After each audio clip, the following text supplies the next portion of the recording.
Today I'm going to do an overview of 3 common smokers for starting. One is the Brinkmann Gourmet Electric Smoker. It's the one on the right. The one in the middle is a Masterbuilt Electric Smokehouse, and the other one is on the left is made by Cookshack, the SM008. Hopefully seeing each of these will help you make a decision on which one you want to get. The Brinkmann Gourmet comes apart in 3 pieces. The bottom, this is where you put your wood chips. There's no real tray or anything. I used to just make a box out of foil. The heating element is 225 only. There's no higher or lower, so you're stuck with that. This middle unit has 2 grates, as well as a water pan. Fill this with water, wine, beer, apple juice, whatever you want to put in there. They sit in little racks inside. And then, as you're smoking, you can open up the door if you want to.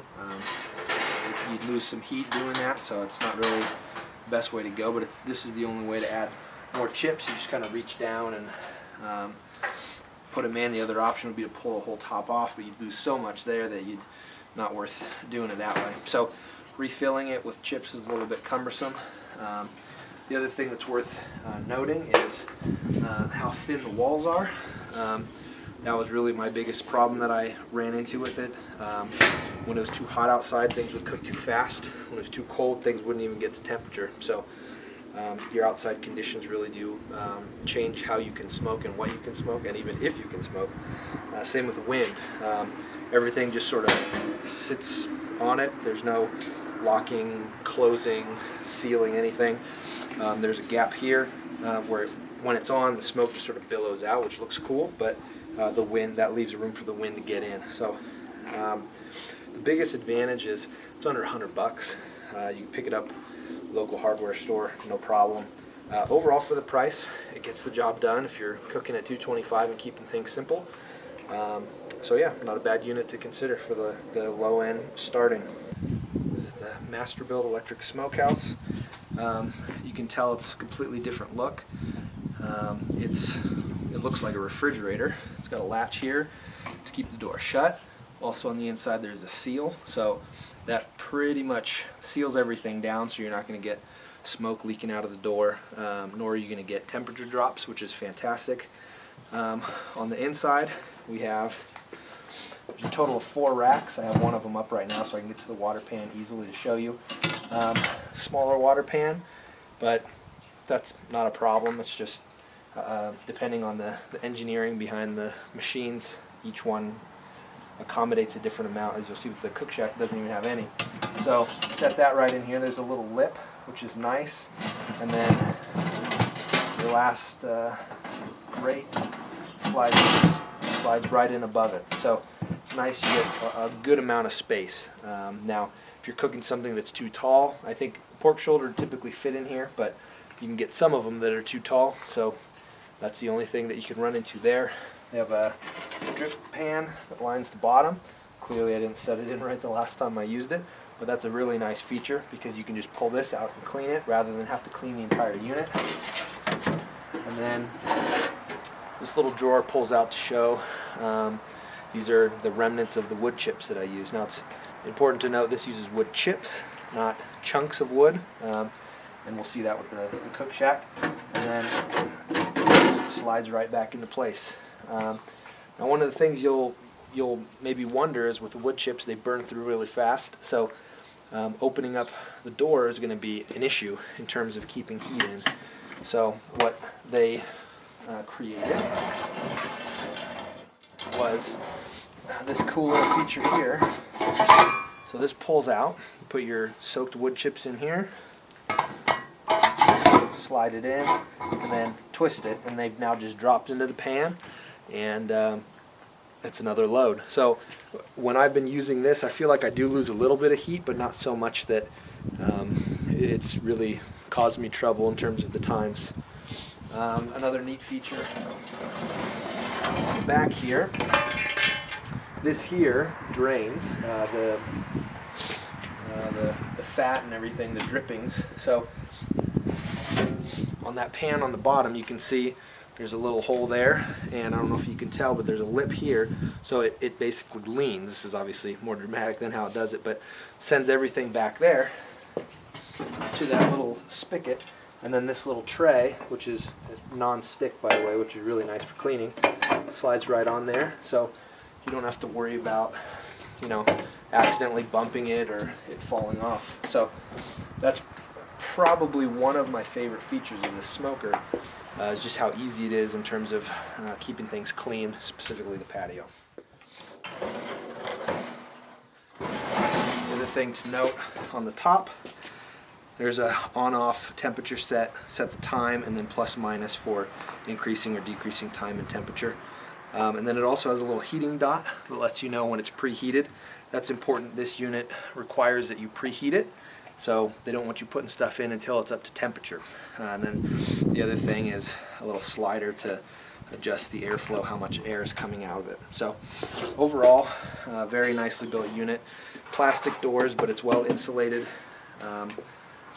I've been able to use this in, you know, essentially any temperature that we run into, which typically ranges from about maybe 17 at night to 115 maybe in the summer. So get a pretty extreme variety of temperatures, which for me is why this type of unit is the only kind that I can use out here. I like this unit. I think it's the unit that anybody starting out should use. It's around 200 bucks, and that's not, you know, it's twice the price of the Brinkmann, but in my opinion the quality of what you get is pretty dramatic in comparison.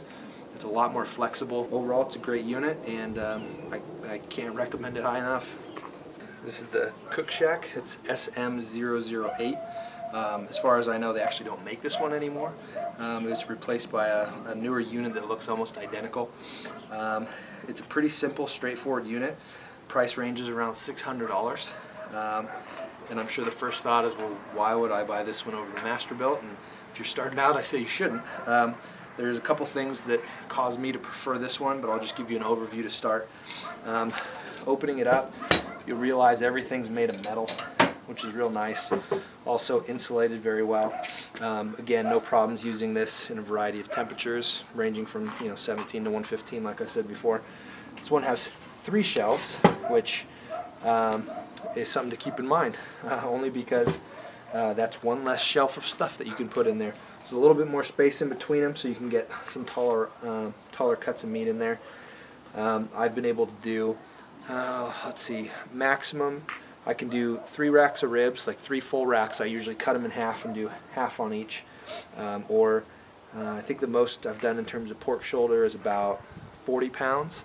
And it's a tight fit, but it gets it done. So that's kind of an idea of what you can produce out of that. Similar numbers with the Masterbuilt too. Just you can fit more meat. That's really what it comes down to. This is how the Cookshack works. Heating coil on the bottom, metal rack that this housing sits on. So this uses wood chunks. So to me this is a big deal because I put in a piece of wood this size. I actually put in a few. When I'm smoking pork shoulder, I do hickory and pecan. So I have 3 pieces of hickory, 2 pieces of 2 hickory, 3 pecan, and small pieces. And then shut the lid, and you just slide it back on, and you're good to go in terms of the wood. Now, the thing that I really like about this unit is that it's really, really efficient. You'll notice there's no water pan, and I've never actually been able to dry a piece of meat out in this smoker. So, and I do pork shoulder for 18 hours. So it's clearly a capable unit in terms of maintaining the moisture that's in the meat, and I've been thrilled with it because of that. One of the drawbacks where the Masterbuilt I think has a nice solution. You'll notice there's no coating down here. It's just the bottom of the smoker, and you can even see perhaps that there's some stuff, drippings piled up. Just behind here there's a little hole where it drains out. So there have been a few, more than a few times where I put something in the smoker and 3 hours in, realize I forgot to put a bowl underneath or a pan to catch the dripping. So that can leave a stain on your patio, or you just have to wash it away, or in our case, the dog eats a little bit too much pork fat and gets a little sick. So overall though, the quality of this unit, even down to the grates are real sturdy. They're all straight. That's an odd thing to say, but as I was using the Masterbuilt, I noticed some of the racks were a little bit bent, and they felt like they were just slightly lower quality. Not enough for you not to get it, but just where the extra money in this one is evident. And honestly, that's about the extent of it. A few other things on top. This is the hole where the smoke comes out, and then the dial to turn it on. It's on off up to 250. That's it. And there's increments in between. No unnecessary complexities. You just turn it on and it works. The other thing that I love is that this is on casters, so to move it around the patio is extremely easy. These units are, it's even less that they're heavy, it's more that they're just cumbersome to carry. Yeah, my preference eventually would be to continue to upgrade into their line. This is the lowest end one they make. They make mostly professional kitchen stuff. So that's the Cookshack.